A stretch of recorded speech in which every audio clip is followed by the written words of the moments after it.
E aí, qual que é então a energia de cada casa?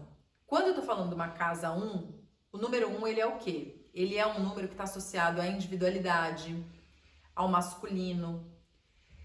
Se eu vou pensar numa casa então com essa energia um, o que que eu vejo nessa casa?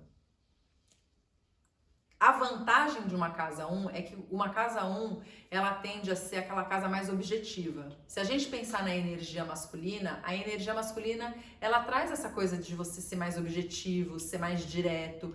Então é uma casa que tende a ter essa característica. Então as pessoas que moram numa casa um tendem a ser mais objetivas, tendem a ter menos bagunça. A bagunça da casa um é uma bagunça muitas vezes não pelo excesso de coisas, mas pela falta de cuidado, né? Porque diferente da energia feminina que traz essa coisa mais do cuidado, a energia masculina não traz isso. A energia masculina ela é mais racional.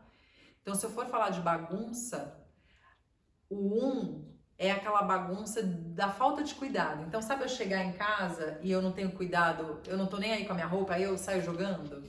Então, a casa um ela não necessariamente é de uma pessoa solteira, ela pode sim ser de uma família. Mas aí o que é importante eu considerar na casa um?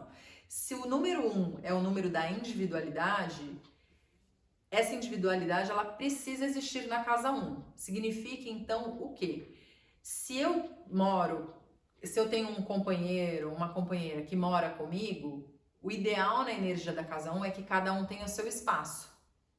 Então, se eu for falar de guarda-roupa, eu tenho meu guarda-roupa e a pessoa tem o guarda-roupa. Essa coisa de misturar as roupas e misturando um interferindo no espaço do outro, numa casa um é importante então que cada um tenha o seu próprio espaço, para que não se sinta sufocado. Por outro lado, essa individualidade, se ela for para o negativo, o que ela se transforma? É cada um por si. Então falta uma harmonia. E aí corre o risco de cada um ficar tocando a sua vida sem ter a harmonia mesmo, né? Essa coisa da convivência. E aí ser uma convivência mais difícil por essa energia. Então é importante que cada um tenha a sua individualidade, mas que também se crie regras para que se estimule o convívio, para que não fique cada um no seu canto. Se eu pensar do ponto de vista da decoração, a numerologia de uma casa um, ela tende a ter cores mais sóbrias, como o preto, o cinza, o azul marinho, que são cores mais masculinas. E isso, o que acontece? Se tiver no exagero, ela vira uma casa fria, né? Uma casa que você chega e ela pode ser bonita, mas ela não falta aconchego. Porque ela fica, então, com essa energia, quando essa energia masculina, ela tá em desequilíbrio. Então, a gente tem energia feminina e a gente tem energia masculina e é importante que as duas estejam em harmonia. Numa casa um, essa energia masculina, ela tende a ser potencializada, né? Então, se eu for pensar na decoração de uma casa um, então eu considero as cores mais sóbrias, que é o cinza, que é o preto, que é o azul marinho, por exemplo. Eu posso considerar coisas mais tecnológicas, automação. O cuidado que eu preciso ter na hora de decorar uma casa um é não deixar ela muito fria, né? Ou muito masculina.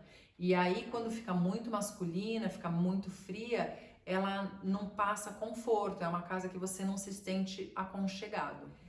Na casa um, até pra gente trabalhar um pouco mais essa energia do convívio, né? Essa coisa mais do convívio e tentar amenizar um pouco dessa coisa da parte negativa da individualidade, é interessante trabalhar com os objetos aos pares.